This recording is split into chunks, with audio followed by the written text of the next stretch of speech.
Hello and welcome to a special episode of the Property Roundup here on iPropertyRadio with myself, Carol Tallon. And today we're coming to you from a show house in Chancel Way, Newcastle in County Wicklow. And joining us to talk about the local property market is auctioneer Derek Byrne of Byrne Property Consultants. Derek, it's great to see you again and thank you so much for allowing us into this beautiful show house, which we are going to make sure we put a tour on TikTok. But thank you so much for letting us in today. Before we start, tell us a little bit about Chancel Way and the village where we're in today. Carol, firstly, very welcome to NorthWicko and Newcastle. So Chancel Way is a mid-sized development of just 44 units. Newcastle is obviously on the periphery of Greystones, only 10 minutes from Greystone. So it probably offers the best of both worlds. Greystone's quite busy now, where Newcastle still has that slightly rural feel, but all the amenities of Greystones are very close by. So we're appealing to all ends of the market here in Newcastle. You know, I love that you said about the rural feel because that is genuinely true. And in fact, last night as I was coming out from South Dublin and coming up to Rathmichael, you know, there has been a lot of changes. I'm originally from West Wicklow and that's still very rural. So we have a bit of perception that East Wicklow has all been built up, and that's just not the case at all. And there's been some really interesting dynamics around development land. So you might just talk to us a little bit about what's going on the development side and I suppose really the pipeline for new homes in East Wicklow and North Wicklow. Yes, well obviously Greystones has seen a huge amount of development over the last 10, 15 years. Several large, like some of the big national developers are down there, as well as the smaller traditional guys. So I think Greystones is currently at 2030 population levels according to the census. So things have moved really quickly down there, slightly at slower levels in regional areas. But I think since COVID, with the lack of necessity for working in the city centre, these areas that are slightly further out are proving a lot more popular with buyers. We've seen Newcastle here, for example, Newtown and Kennedy, Ashford, Wicklow Town explode really in the last 3 years with people. So they're getting a lot more bang for the buck in North Wicklow than they are in the city centre. And the necessities there not to be commuting 5 days a week. So it's certainly something we've seen in terms of trends. And it's interesting from your perspective, I'd imagine, because you're operating in the South Dublin and Wicklow market. So maybe tell us a little bit about your office is based. Where are you based full time? We have an office in Delgany and we've also one in Leopardstown. So we kind of cover areas mostly South Dublin and North Wicklow. I'm from Greystone, so a lot of like the second-hand stock would be in and around North Wicklow, where we work with small and large developers, and that would cover a lot of South Dublin and North Wicklow as well, such as Chancel Way. We've developments in Bray, Knockline. So we're very lucky. We've good relationship-based contacts with a lot of our builders. Very good. And that's obviously, you would come from a construction background. You've been in the industry for a long time and there's been a lot of changes over that time. But what's always interesting to me are how nuanced the dynamics are around who's buying or selling at any given time. And like we obviously, we would expect that to differ whether we're looking at the second-hand homes or new homes market. Let's take just the new homes market for a while because I know that's something you're quite specialist in. Who's buying new homes now? You know, what's the price range?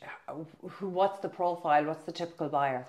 Well, what we're seeing is a huge amount of buyers who are willing to travel to avail of the government incentives like the Help to Buy scheme.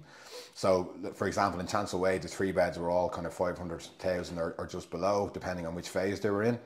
And based upon that, we were getting inquiries from people from everywhere, Meath, Kildare, you know, anybody who just wanted to get a new house within the price point. So obviously local people are tied to the area, but we have seen people are prepared to travel. I think that's probably a result of, again, post-COVID, not the necessity of living close to where they work. And it's opened up a whole new market for a lot of these kind of regional suburban towns. That's really interesting because we would never think of the Wicklow coast as being an affordable price point. And, you know, it is one of the more expensive areas in the country. So I wouldn't have thought that you would have people who are looking also in the commuter belt of Meath that actually would be able to find a more affordable option here. Is that down to just a greater supply of new homes? I think there's a greater supply, but also the accessibility. Like Greystones has a free large park and ride. It's 10 minutes away from here. It's probably 10 minutes away from Newtown, 20 minutes away from Rathnew, Ashford. So people are looking at that and then they can park down there and they're in the city in 45 minutes, which they're probably not getting that opportunity in some of the other, suburban commuter belt kind of towns. The accessibility is really good here.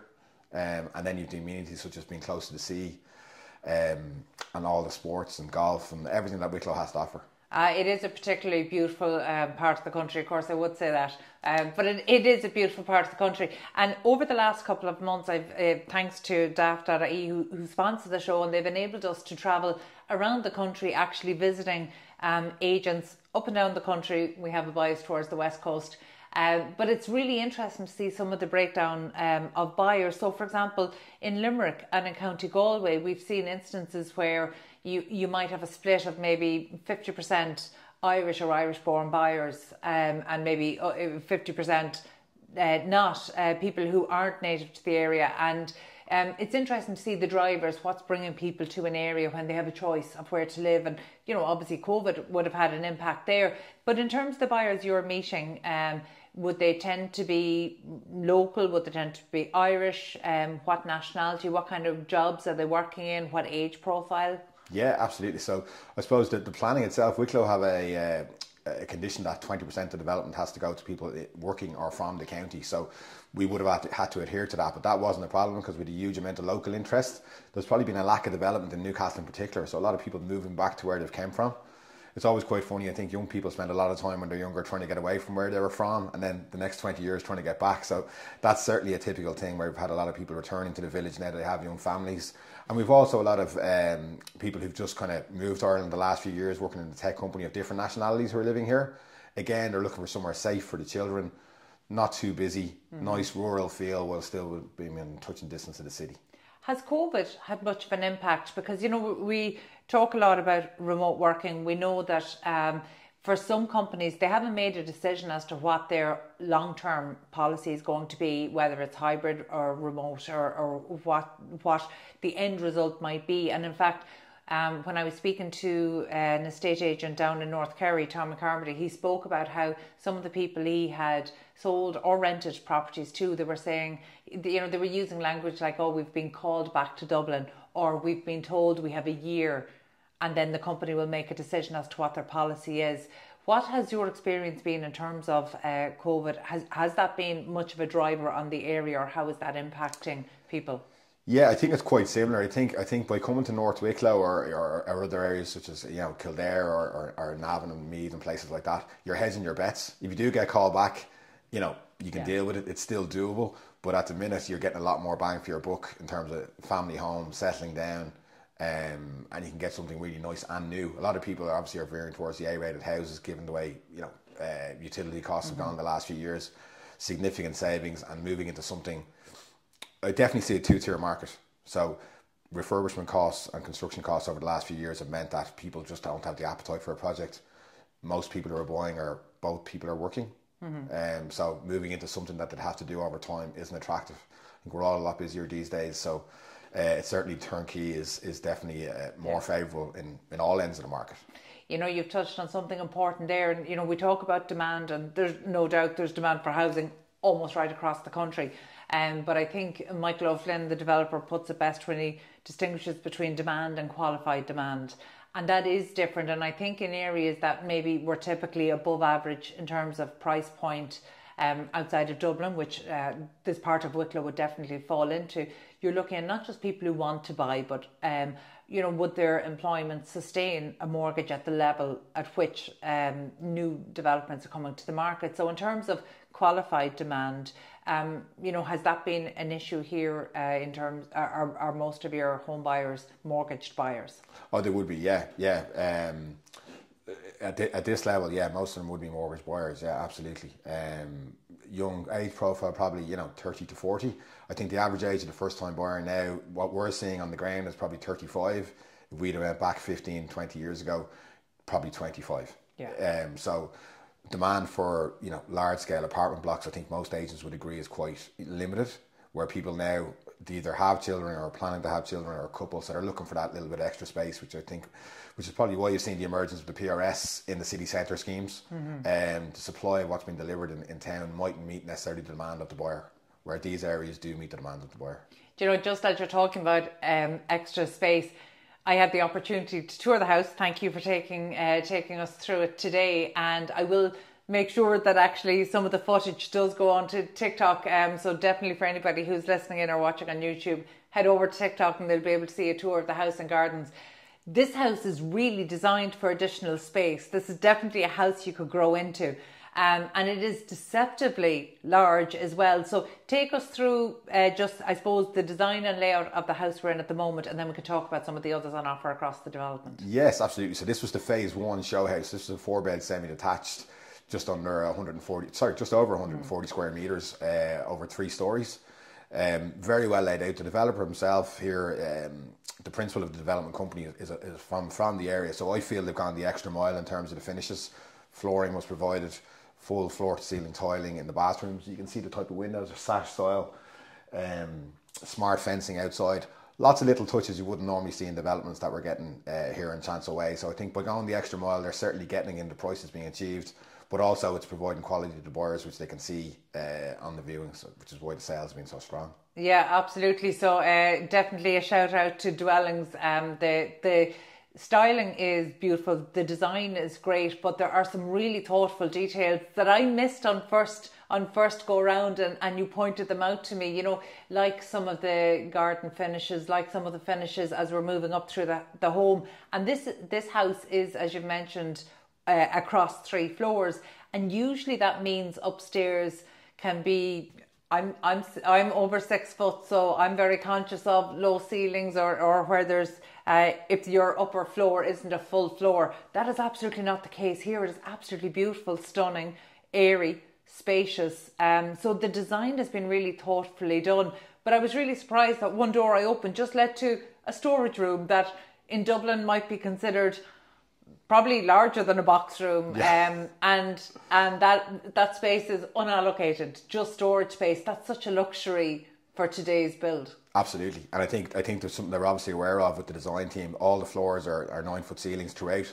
A lot of new developments on the 3-story, you get that in the ground floor, but you don't get it upstairs. Yeah. I think it makes a massive difference throughout the house, and then obviously the added benefit of storage rooms, and there's even actually more storage in the eaves, which they were very smart in putting in, because that isn't a thing, you know, family homes.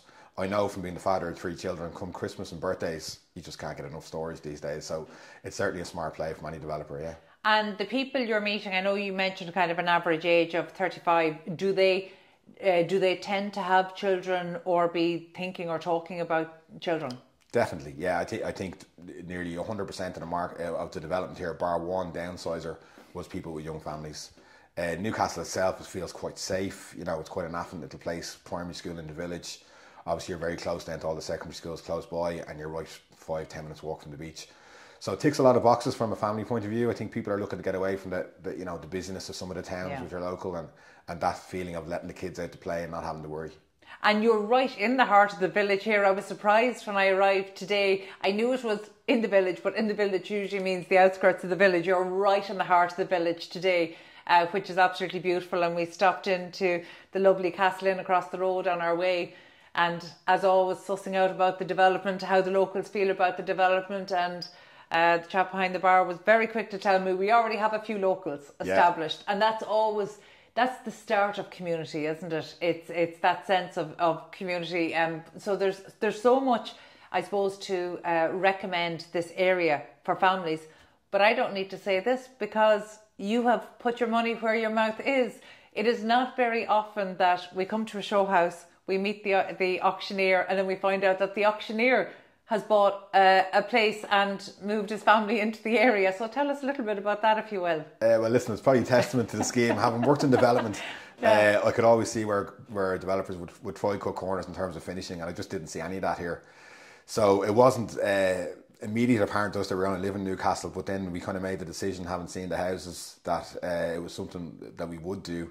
And as I say, everything I look at, it just made sense to me that the quality was there. So no hesitation in signing on there and moving the family down. So they're more than happy. We've been here since January now at this stage. So well, happy wife, happy life, Carol. I'm going to read between the lines. You knew who was going into all the other homes, and you clearly felt this would be a good fit. So you're obviously impressed with the neighbours as well. Yeah, well, listen, the neighbourhood's great. I think even as you say, the locals are very welcoming. There's been a huge influx of the local GAA. The village pub, which does excellent seafood. The guy who runs that actually used to have Druids Glen and the old head of Kinsale. So the menu down there is fantastic. So there's just a great vibe. Really nice place to live. Yeah, and no, to be fair, that's very evident when you come into the village. So it really does feel like it's the best of both worlds. It's interesting you talk about the home buyer who came in who was thinking of trading up or down, because I would imagine one of the things we're seeing, we know that there is demand for people, whether you call it right sizing or whatever it is. There's so many reasons why somebody might want to change their home but not change their community. And it is so difficult for people who are looking to trade up or down but stay within their own community. So that's a really interesting, I suppose, insight into the market here. Would you, as an auctioneer operating locally, would you deal with many people who are thinking along those lines? Absolutely. Like within the immediate area, Newcastle, Greystones, Kilcool, there would be an awful lot of large houses where people are just looking for that kind of product that, I do think the caveat that you do need to have a price point where there's a certain amount to make it worthwhile. So I know there were some schemes in Greystones where like high-end apartments, which were $650 at the time. I just don't think there was enough difference between the average house price and those apartment prices to make people worth their while. Where they come in a little bit further, they're getting a little bit more value, they're getting all the benefits of an A-rated home, and that's certainly something that's appealing to them, I think, definitely. Yeah, no, and that makes absolute sense. Well, look, the development we're in today, Chancel Way, absolutely beautiful dwellings development. Take us through some of the different properties that are still on offer, because I know that there isn't a huge amount of availability left. So rather than telling us what our home buyers what they can't have, talk us through what's available at the moment. Absolutely. So we've just released the show house because we were using this to sell the houses in phase 1 and 2, even though there are slightly nuances in style. And obviously then construction of the duplexes is starting in about 3 or 4 weeks' time. So there'll be a block of 14 duplexes built, which I think will appeal to the downsizers, judging by the initial interest. Which will consist of 7 2-bed apartments and 7 3-bed duplexes. Again, the scheme was designed, as you said, as a village centre scheme. So the duplexes will front onto the main street, set back with access off the main street. So it won't really feel like an apartment block. It'll feel more like an extension of the main street. Again, with the rest of the development, with the curved roads and stuff, it doesn't necessarily feel like a planned development. It's been designed to fit into the way the village is. And the addition of a linear park, which is given access to the primary school via neighbouring lands as well, is something that I know the village is very happy about. And so actually the access to the primary school, will that be a footpath directly? There's a linear park which will run into the neighbouring, there's a small large development of sites next door, and there's going to be a park that will bring into the footpath around the corner, which will bring straight to the primary school. So they're trying to incorporate the scheme into the village centre, which is brilliant from a planning point of view. There's also a couple of commercial buildings which we built at the end, one of which is a stone feature cut stone building, which is really attractive, and will add a couple of commercial units to the village, which I think will be needed when the scheme is finished. It's great to see and to hear about the placemaking elements. Obviously, as we're in here today, the show house is immaculately finished. The garden is beautifully appointed, so we will make sure that there's a nice tour goes up on TikTok for sure.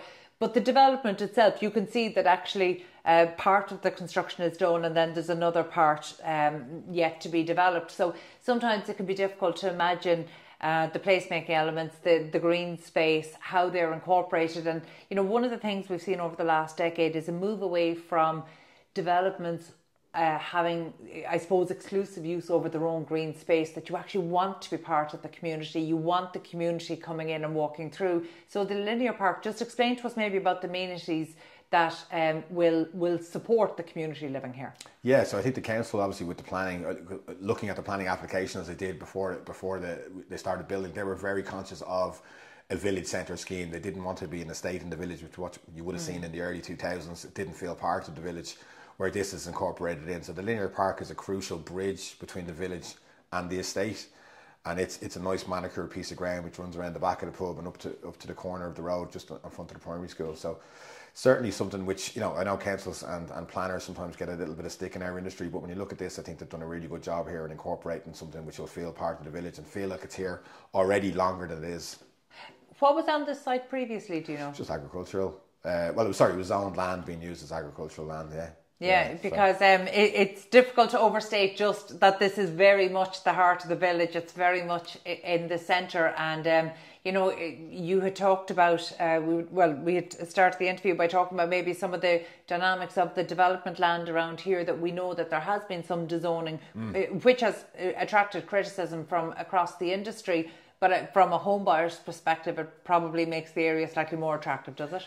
We have been getting some feedback in relation to that. So a lot of people would have bought moving up from greystones, which has obviously exploded in the last number of years. I know the capacity for the sewerage in Newcastle is at full capacity at the moment, and because of that, some of the lands have been dezoned, which will probably mean a lag in further development, certainly for a number of probably 3 to 4 or 5 years, which seems to be proving attractive to some of the buyers. They're kind of yearning a little bit for that town they grew up in not too far away a few years ago, and which is probably, got developed to a point where they feel they're looking for something a little bit more rural, which obviously up here is offering. Is there still value to be had? The commentary can be quite confusing coming out from the different property reports, and actually in terms of new homes, the pipeline of new homes seems to be very stop start, and so it does call into question. Look, there's always a question in mind: is now the right time to buy? And for me, over the past number of decades, I have really concluded that it absolutely, when it's a home as opposed to an investment, it actually comes down to the person, their circumstances, when is the right time for them, seems to be the overriding factor. But there is always a concern, is there still value to be had when you're coming and looking at an area? Do you think, because again, this part of Wicklow is somewhere that was seen as traditionally quite affluent, quite high value in terms of, and maybe out of the reach of many home buyers, but through the government schemes that might not necessarily be the case. But I mean, is there still value to be had? Oh, I think definitely. I think like if you zoom out a property over like a 50 or 60 year period, I don't think there's ever bad value.